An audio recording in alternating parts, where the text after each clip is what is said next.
பொம்பளை பிள்ளைங்களுக்கு அவங்க அப்பா தான் முதல் ஹீரோ. அப்பா தெருமுனையில வர்றப்பவே தெரிஞ்சிடும். ஆம்பளை பிள்ளைங்களுக்கு முதல் மோட்டிவேட்டர். அறிவுரை கொஞ்சம் அதிகமா இருந்தாலும் ஆனா அவ்வளவும் நம்ம மேல இருக்கிற பாசத்தினாலதான். அப்பா இருந்தா அந்த பக்கமே பசங்க போக மாட்டானுங்க. அப்பா இருந்தா பொம்பளை பிள்ளைங்க அங்க மட்டும்தான் இருப்பாங்க.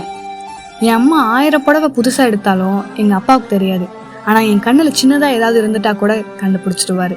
எனக்கு தலைவலி வந்தா கூட தாங்காத மனுஷன் அவருக்கு நெஞ்சு வலியே வந்தப்போ ஒன்னும் இல்லம்மா அப்படின்னு சொல்லுவாரு. எனக்கு முதல்ல தமிழ் கத்து கொடுத்ததே அவர் தான். இன்னைக்கு ஏதோ எனக்கு தான் எல்லாமே தெரிஞ்ச மாதிரி அவர்கிட்டே பேசுறேன். அரசியல்லாம் என்னன்னே தெரியாதப்ப சொல்லி கொடுத்தவர்கிட்டதான் இன்னைக்கு என் தலைவனுக்காக அவர்கிட்டே சண்டை போட்டுட்டு இருக்கேன்.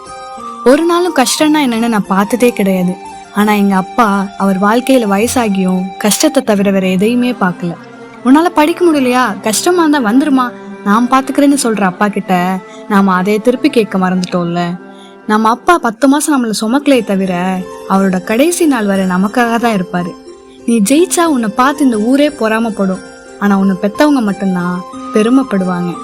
இருக்கிறப்ப விட்டுட்டு போனதுக்கு அப்புறம் ஃபீல் பண்ணாம அவங்களுக்கு பிடிச்சதை பண்ணுங்க.